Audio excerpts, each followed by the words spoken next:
Yo'lovchi va mango daraxti. Kunlardan bir kuni Kadirvel ismli kishi bir qishloqqa ketayotgan ekan. Yarim yo'lga borganida juda ham ko'rkam bir daraxtzorga ko'zi tushibdi.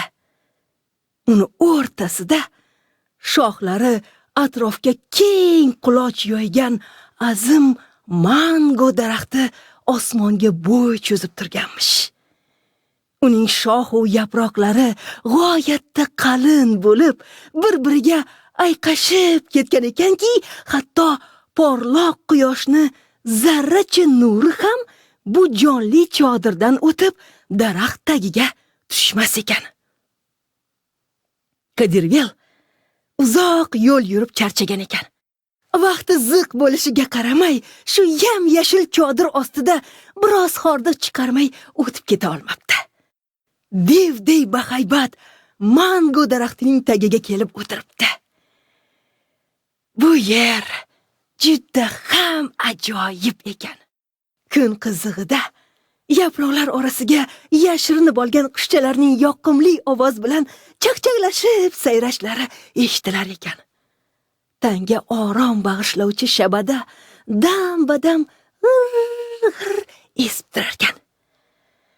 Kadirvelni she'rda chalqancha tushib, biroz yodgisi kelibdi. U maysa gilam ustida qo'llarini boshi tagiga qo'yib yotibdi-da, mango chodirini ko'zdan kechira boshlabdi. Dastlab uning nazari novdalarga tushibdi.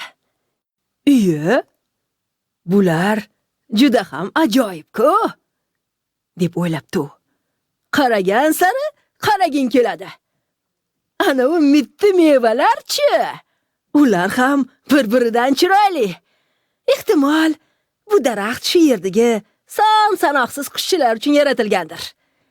Aftidan yaratganni fahmi farosati ham chakka emasga o'xshaydi. Kadirvel oyoqlarini uzatib, mazza qilib kerishibdi-da, yana xayol surib ketibdi.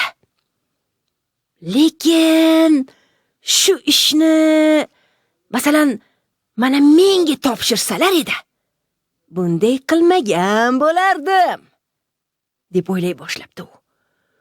Shunday ulkan daraxt-u, mevalari mayda-mayda, nari borsa olmadek keladi. Umuman, bu yerda yaratuvchi ishni oxiriga yetkazmagani sezilib turibdi. Mana masalan, kokos yong'og'i. Uni bo'yi baland bo'lsa ham, bu daraxtga qaraganda kichkina, soyasi ham arzimagan joyni egallaydi. Unda hatto bir kishi ham bemalol salqinlay olmaydi. Shuningdek, masalan, palma yong'oqlar ham anchagina katta. Mevasi deyarli odamni boshidek keladi. Yoki qovoqni olaylik. Uni palagi ipdek, baquvvat. Mevasi bo'lsa, kattakon qozondek keladi. Yo'q. Aftidan yaratuvchi bu yerda durustroq fikr yuritib ko'rmagan. Kadirvel oxiri ana shu xulosaga kelibdi. U tabiatdagi bema'niliklarni topgani uchun o'z fahmi farosatidan mamnun bo'lib yotib, shirin uyquga ketibdi. To'satdan nimadir uni peshonasiga taq etib tushibdi. U cho'chib, ko'zini ochibdi-yu, sakrab o'rnidan turib ketibdi. Mundoq qarasa, yonginasida mango mevasi yotganmish. Boshqa hech nima yo'qmish. Ana shu meva uzilib, uni peshonasiga tushgan ekan xolos. Kadirvel shikastlangan joyini silabdi-da, keyin mevani kaftiga qo'yibdi-da, unga mamnuniyat bilan qarab, minnatdorchilik bildiribdi. Yaxshiyamki bu meva kichkina. Bordi-yu, u ham kokos yong'og'idaqa katta bo'lganida holim nima kechardi. U holda men ikkinchi marta bu yerda o'tirib, tabiat go'zalligini tomosha qilmagan bo'lardim. Yo'q. Tabiat har qalay nima qilayotganini o'zi bilar ekan, deb qo'yibdi. U o'rnidan turib, etaklarini qoqibdi. Mangoni kichkinagina mevasiga bir nazar tashlab, jo'nab ketibdi. Steel Pantera taqdim etadi. Rus tilida. Bolalar va kattalar uchun Pushkin ertaklari. 3 девицы под окном пряли поздно вечерком. «Кабы я была царица, — говорит одна девица, — то на весь крещенный мир приготовила б я пир». Ivan Andreyevich Krylovning mashhur va noma'lum masallari. По улицам слона водили, как видно на показ. Известно, что слоны в диковинку у нас. Так за слоном толпы зевак ходили. O'zbek xalq ertaklari. Давным-давно жил один старик-охотник со своей женой-старушкой. Однажды поставил старик селок и сел караулить. Смотрит, в селок попал большой аист. Ганс Христиан Андерсен. Qish ertagi. Окна зачастую покрывались ледяными узорами. Но дети нагревали на печке медные монеты и прикладывали их к замерзшим стеклам.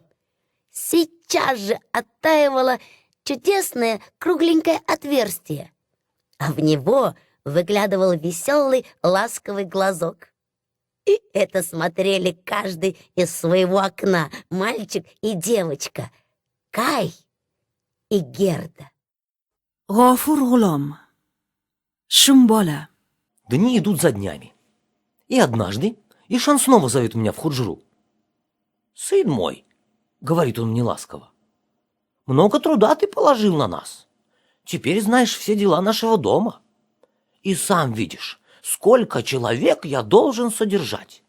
Пора тебе тоже добывать деньги». O'zbek tilida. O'zbek xalq ertaklari. Bor ekan-u, yo'q ekan, och ekan-u, to'q ekan, bo'ri bakovul ekan, tulki yasovul ekan, qarg'a qaqimchi ekan, chumchuq chaqimchi ekan. O'tgan zamonda bir boy bor ekan. Uni bir eshagi va bir ho'kizi bor ekan. U odamni yeri ko'p ekan. Bu yerlarni qarol qo'shchilarga ektirib kun o'tkazar ekan. G'ofur G'ulom. Shumbola. Biz yalang oyoq, bo'z ko'ylak ishtonli kirchir bolalar to'tiga yaqinlashib, "To'ti, to'ti, to'ti, to'ti" deb qichqirar edik. Asrakal bizni quvlar edi. Qo'liga tushsak urardi. To'ti bo'lsa orqamizdan buyni" deb so'kardi. Oskar do'konlar tarmog'idan yoshingiz va didingizga mos audio mahsulotlarni xarid qilishingiz mumkin. Yangiliklardan boxabar bo'lib boring. Steel Pantera hamisha siz bilan.